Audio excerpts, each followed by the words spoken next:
In this video, I'm going to highlight just some of the major flaws of Christianity.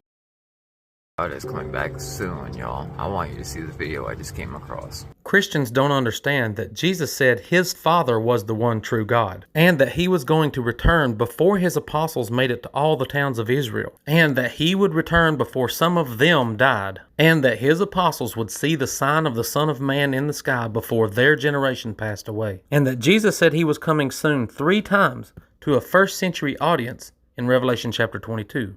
In this dream, God told him exactly why he was left behind. Because he could have led others to salvation, but he did not. Christians think that when someone has a nightmare due to religious abuse, that it's the fulfillment of Acts 2:17, which says, "It will be in the last days, says God, that I will pour out my spirit on all flesh. Your sons and your daughters will prophesy. Your young men will see visions. Your old men will dream dreams." Never mind that Peter said this was already fulfilled in the first century in the previous verse. The Bible clearly says that if we don't warn people of what is coming, those we could have led to the truth will be on our hands. The Bible does not say that, and he's willing to lie in order to scare you into submission. I want you to tell me about your dream. Tell me what you told me earlier. And I look at the helicopter, and while I look at the helicopter, it's directly over the sun. And then when I said that, I said it before it even happened. I said, Jesus is coming. And what happened, the whole skies, boom, split apart. And they just, everything, like it was like the sun went around all the, like the whole earth, like it was weird. And I remember holding Luke, and I remember he just turned into particles, like little particles. And like all these particles went up in the air. And I remember seeing all these other particles like join him in the air. After Luke left, I was so heartbroken.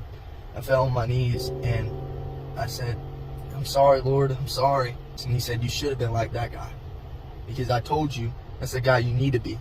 You know, it was saying like, I was saying happy things. I wasn't doing anything sinful, and I was always doing the right thing, reading my Bible.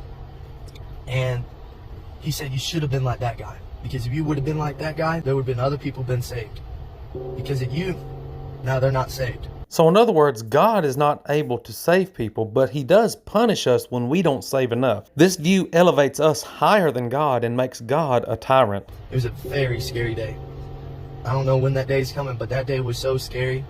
And I mean, I'm talking about like the world was in chaos. And I'm talking about the ungodly motivation of Christians to control people through fear. I mean, I guess to scare me and to make me realize who the person I need to become. 1 John 4:18, "There is no fear in love, but perfect love casts out fear, because fear involves punishment. He who fears is not made perfect in love." It is like pretty much last days. We are not in the last days, and there is nothing to be afraid of. Come learn about unconditional love and universal salvation on my channel.